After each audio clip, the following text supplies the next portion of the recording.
Yes, students, welcome back to the world of economics, continuing with chapter number 5, poverty. Today, we will start with measures to reduce poverty. Now, students, we all know the reasons behind poverty. So, we can easily know the steps to reduce the poverty. What should be done to reduce the poverty?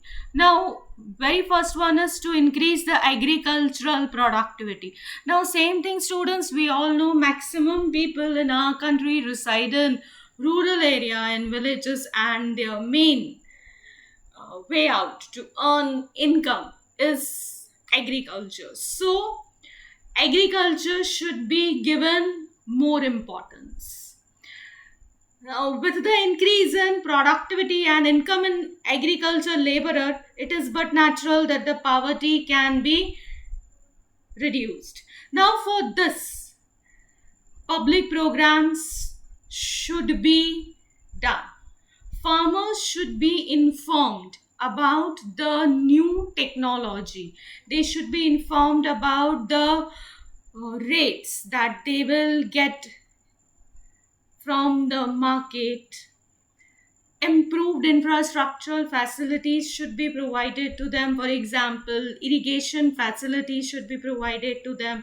The things like pesticides, insecticides, all should be provided to them at reasonable rates. Apart from this, maximum price and regulated market for their produce should also be given. It means maximum price should be given, and and there should be a regulated market where they can sell their product. So if there is development in agriculture, automatically there will be increase in productivity per labor. Now, how is it possible? For example, if a farmer knows about the latest technology, then we all know that there are banks from where they can easily get the loan. Farmer can easily get the loan, and then yes, he can buy the new technology, and from that new technology he will be able to produce more. And more of production, it means more of selling in the market, and obviously the farmer will earn more. And employment opportunities will increase. Prices of food grains will decrease. If the production is more, we all know that if supply is more, the prices will decrease, and this will be helpful to poor people, and the poverty will be reduced. But yes, one thing, students, it won't adversely affect the farmers, because over here maximum price and regulated markets are there for their produce. Now, the second one is development of small scale industries. Now, students, we all know small scale industries, they provide their share in contribution in national income, and employment is much large. So if small and cottage industries are developed and encouraged, then poverty can be reduced on a larger scale. Yes, poverty can be reduced with the help of small scale industries, because over here the investment is less, loans are easily available. As I said, investment is also less. Employment generation is much more, because it is not at all capital oriented, it is labor oriented. So it is but natural that over here the employment will be more, and employment will obviously reduce the poverty. Now, the third one is development of unorganized sector. Unorganized sector, it's not at all a new word for you students. Now, unorganized sectors includes, yes, vegetable vendors जो होते हैं, जैसे हम वो ठेले वाले, लारी वाले, masons in construction sector, agriculture laborers, vendors, they all fall in unorganized sector. Now, government is trying hard to improve the condition of these workers. For this, the National Commission has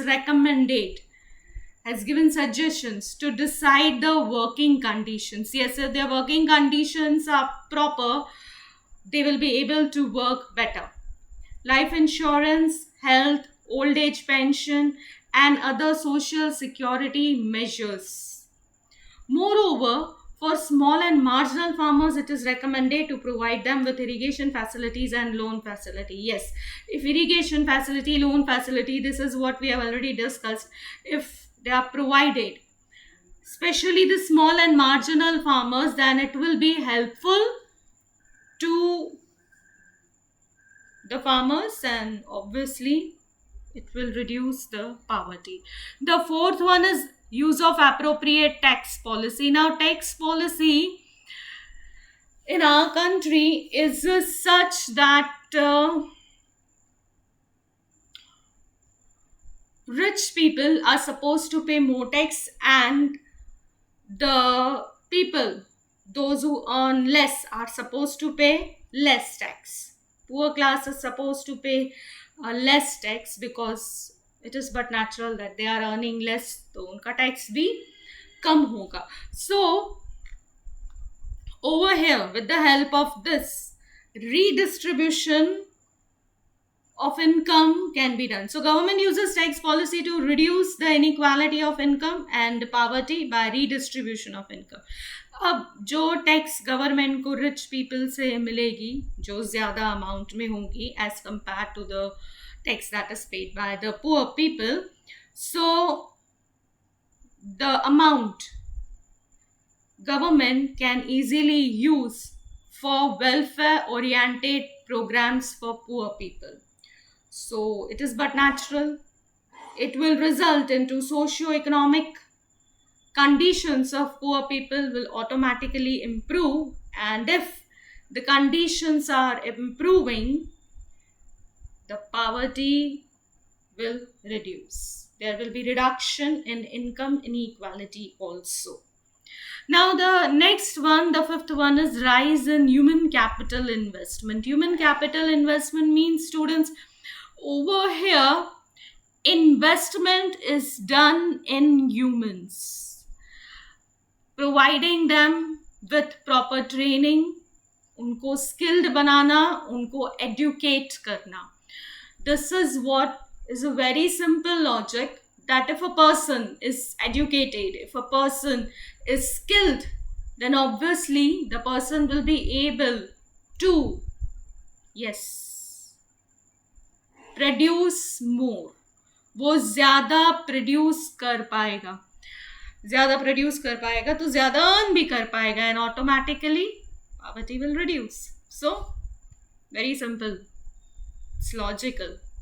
So developed nations where large scale investment is made on education, skill development, have very low level of unemployment. We all know.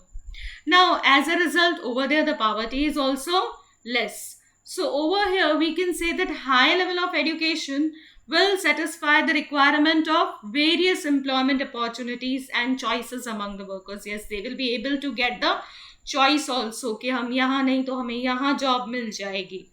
So skill development will increase the productivity of the workers, and obviously their wages will increase and poverty will reduce. But for this, at workplace, continuous investment is required for training and research. Yes, continuous investment is must over here. The next one is goods and services at reasonable rates. We all know हमारे country में public distribution system है. Public distribution system is ration की दुकान, जिसको हम simple normal language में बोलते हैं. सो राशन की दुकानों पे we get many things like sugar, rice, wheat, etc. So yes, to provide nutritive food and food security to poor people, it should be made available at reasonable rates. Obviously बात है, nutritive food और उनको food properly मिलना चाहिए, time to time मिलना चाहिए, and rates should also be proper, and that will directly reduce the poverty. So for this, especially in rural areas and for urban poor, ration की दुकानें चालू हुई हैं.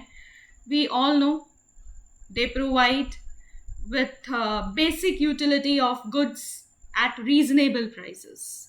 During drought and scarcity, the responsibility of public distribution system is more to satisfy the basic needs of poor. Yes, during the time of natural calamities, the public distribution system is supposed to work more responsibly.